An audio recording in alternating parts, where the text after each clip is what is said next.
Fala moçada, tudo bom? Vamos falar agora sobre caráter ácido base na química orgânica, não é? É algo muito objetivo. Por quê? Porque das muitas funções que a gente tem, são apenas três que nos interessam quanto a esse comportamento. Em meio aquoso, tá? Que é o que nós estudamos ali, combinado? Então, em relação ao caráter básico, temos apenas duas funções. O caráter ácido, né? Desculpa. Em relação ao caráter ácido, temos só existem duas funções que apresentam acidez em meio aquoso. Tá? Os compostos ali podem ionizar, liberando H+. Que funções seriam essas? Claro, a primeira, óbvio, os ácidos carboxílicos. Não é à toa que eles se chamam ácidos. Não é?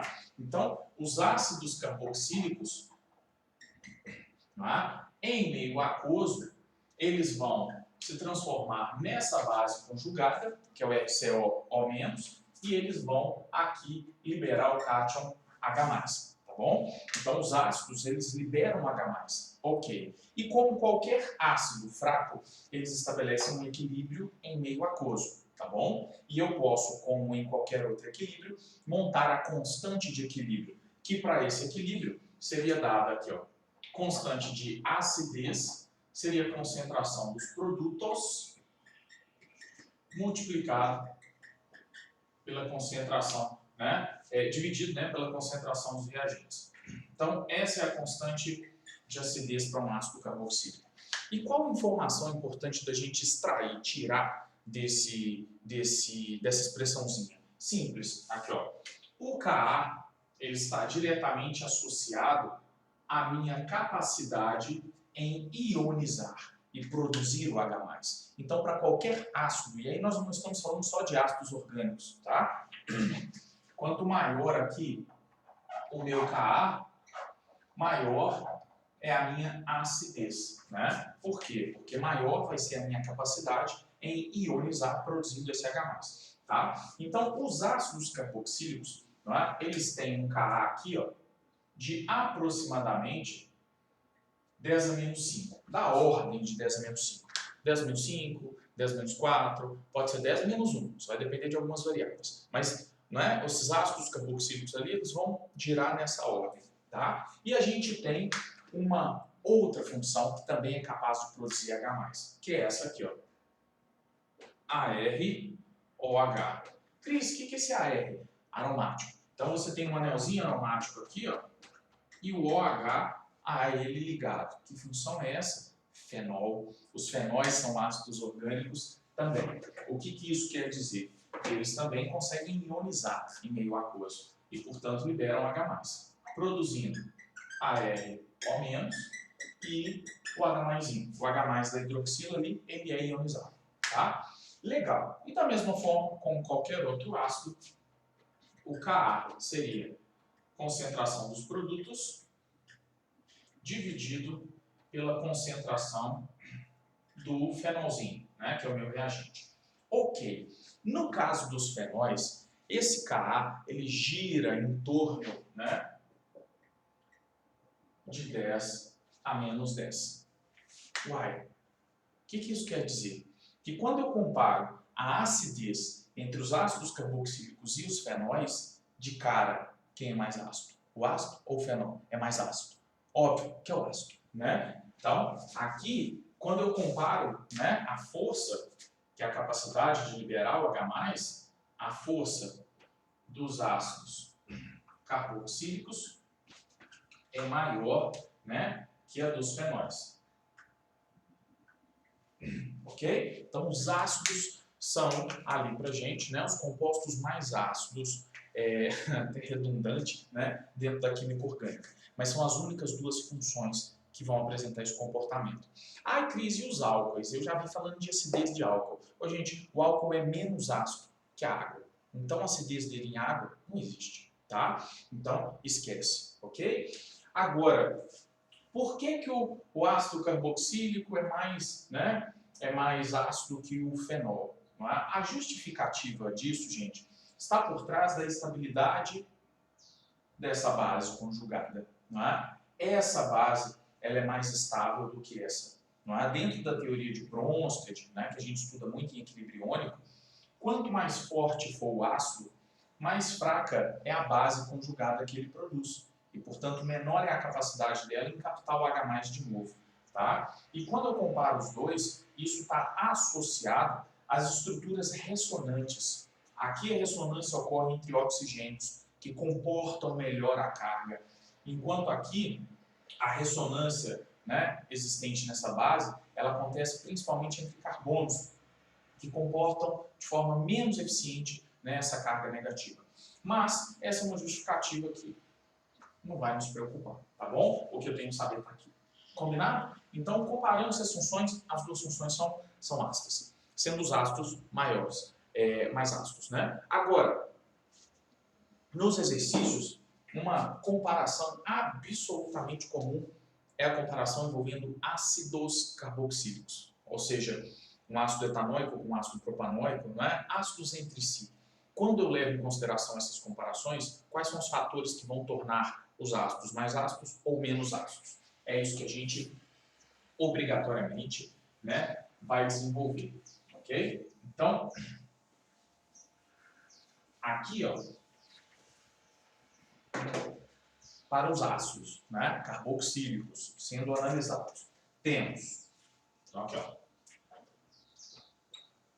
para os ácidos carboxílicos, temos. Então, ao compararmos, gente, qualquer ácido carboxílico, tá? Eles vão apresentar esse pedacinho, certo? Certo. E aqui, o jeito mais simples, tá? Da gente analisar, ele tem duas formas. Ou analiso a estabilidade da base, ou analiso a estrutura do ácido. Eu vou fazer a análise da estrutura do ácido, eu acho mais simples para vocês. E ela não vai falhar, tá? Então, aqui, essa ligaçãozinha aqui, ó, ela precisa se quebrar para que esse H+, né, seja liberado. Ok.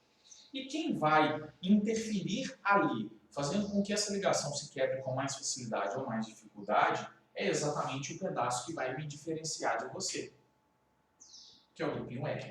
Todo mundo tem esse pedaço, gente. Agora, esse pedacinho aqui é que vai ser diferente entre nós dois. E esse pedaço R, ou ele facilita a quebra da ligação, ou ele dificulta a quebra da ligação. Como ele dificultaria, não é? Se esse grupo R, né, jogar elétrons, né, doar densidade eletrônica para aquela região, essa ligação fica mais rica em elétrons e, portanto, ela se rompe com mais dificuldade, tá? Então, aqui o R, se ele for um doador de densidade,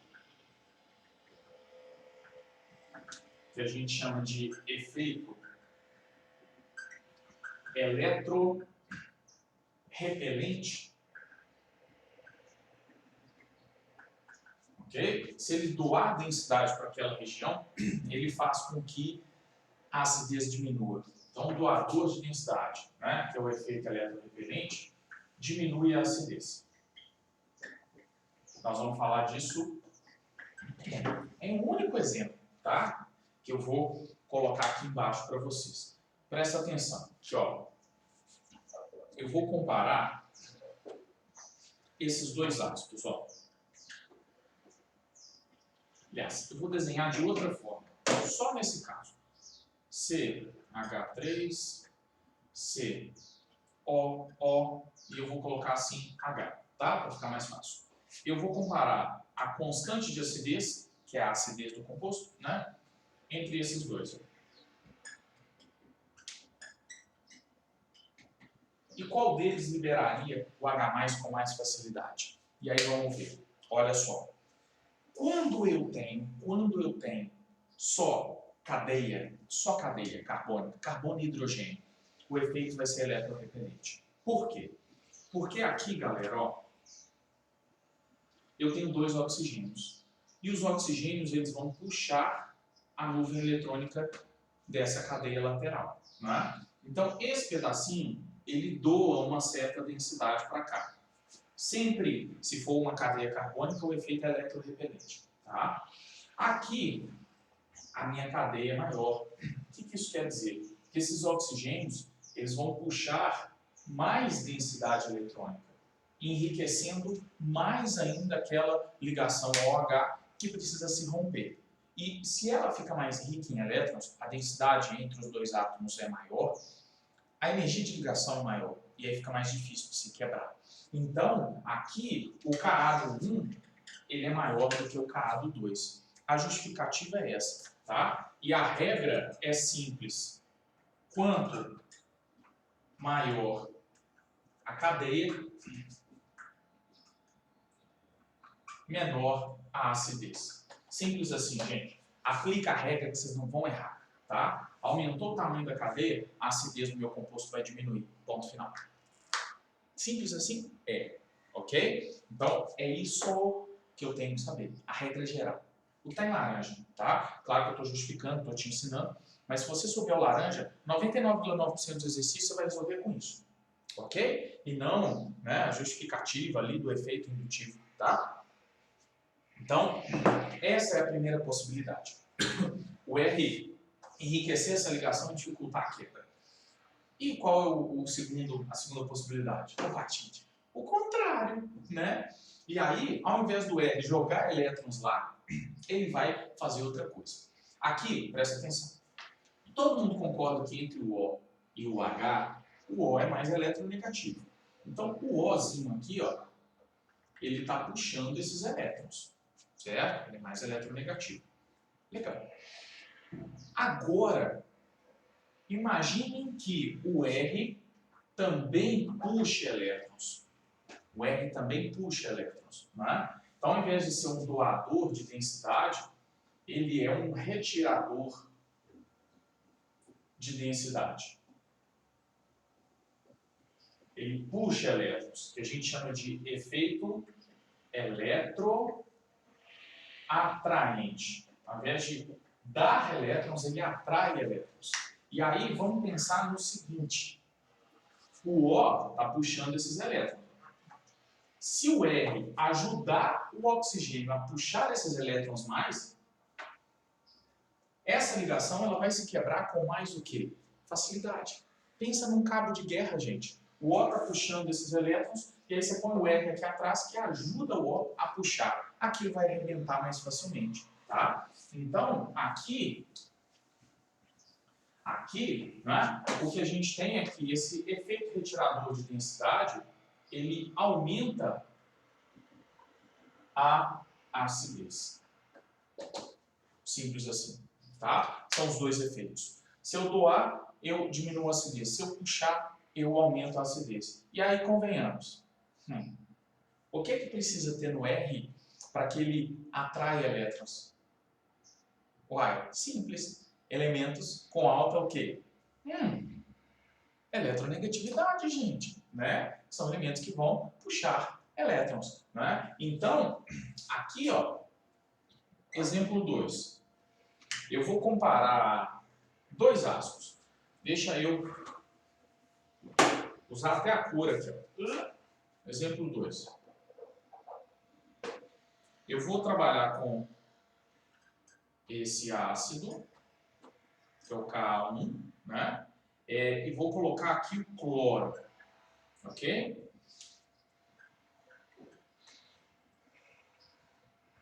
E o Ka2.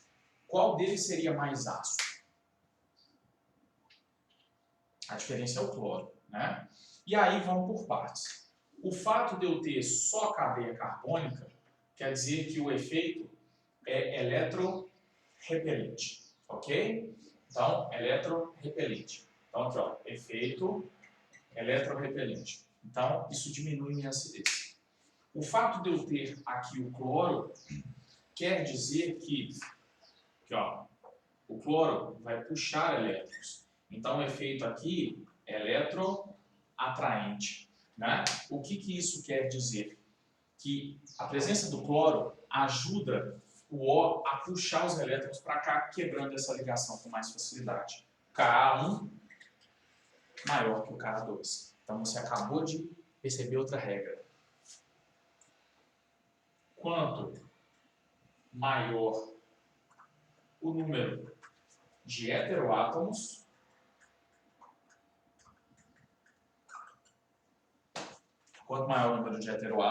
aqui tem 1, lá tem 0, né, gente? Então, já estou fazendo uma regra, né, que vai depender. Quanto maior o número de heteroátomos, maior a acidez. Então, o fato de você colocar ali um cloro, um bromo, um iodo, um flúor, né, às vezes até outros grupos também, né, grupo hidroxila e outros grupinhos aqui próximos ao ácido, isso vai fazer com que a acidez daquele composto seja maior. Legal, né? E aí, gente, entendendo esses efeitos, acabou. A acidez está dominada. Por quê? Aqui, ó. Já sei que heteroátomo aumenta a acidez. Agora, essencialmente, eu só tenho mais 2 exemplos que vão matar tudo que a gente precisa. Aqui, ó. Deixa eu apagar esse aqui.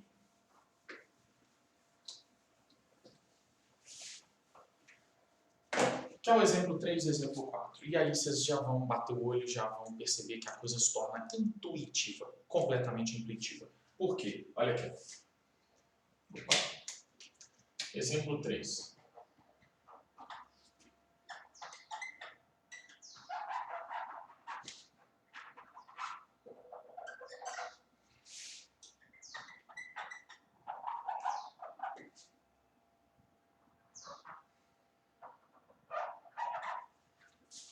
Qual dos dois é mais ácido?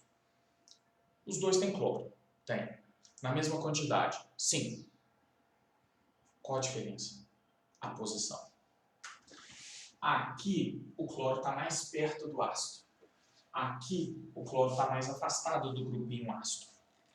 E aí, gente, se o heteroátomo interfere na acidez, atraindo os elétrons, a densidade daquela ligação, facilitando a quebra, ele vai atrair e, portanto, manifestar aquele efeito quando ele estiver mais próximo ou quando ele estiver mais afastado.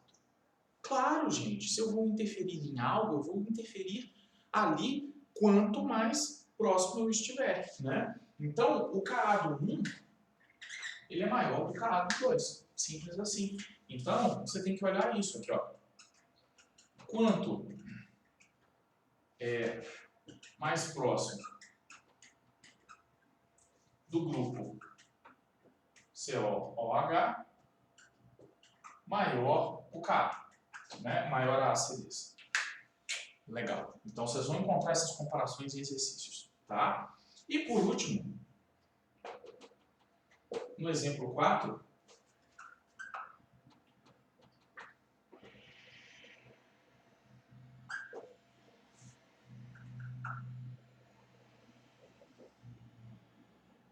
eu tenho esses dois ácidos.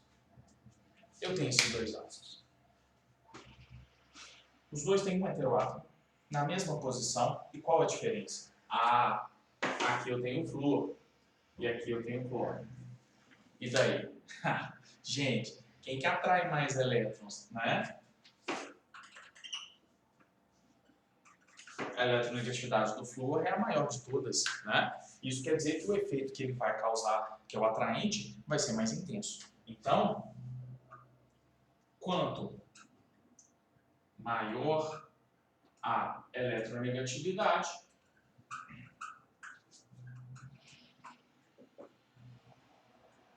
simples, maior a acidez. Ponto final. Gente, com essas regras vocês resolvem qualquer exercício. Cris, qualquer um. Vai fazer para você ver, né? Qualquer um, tá? Então, é isso que eu tenho que compreender ao trabalhar com ácidos. Cris, aí eu tenho uma dúvida. Se eu coloquei o cloro pertinho e o flúor mais longe, quem é o mais ácido? Não sei. Eu perdi parâmetro de comparação, gente. Aí questão, exercício, eu preciso te dar um Ka, eu preciso te dizer um pH produzido a partir de uma solução de cada um deles, para que você possa me dizer quem é o ácido mais forte. Então, se eu perder parâmetro de comparação, ai Cris, né, eu tenho flúor, mas aumentei a cadeia, eu tenho cloro e diminuí a cadeia. Não esquenta a cabeça, gente. Essas comparações, elas não são comparações nas quais a regra geral se encaixa. Então questão, preciso te dar dado, tá bom? Então, em termos de acidez, é isso. E as bases? Cara, gente, a basicidade,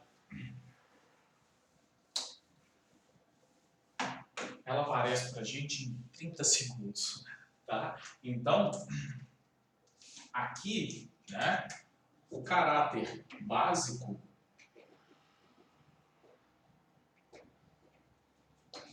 é observado, nesse caso aqui, né, apenas em uma função.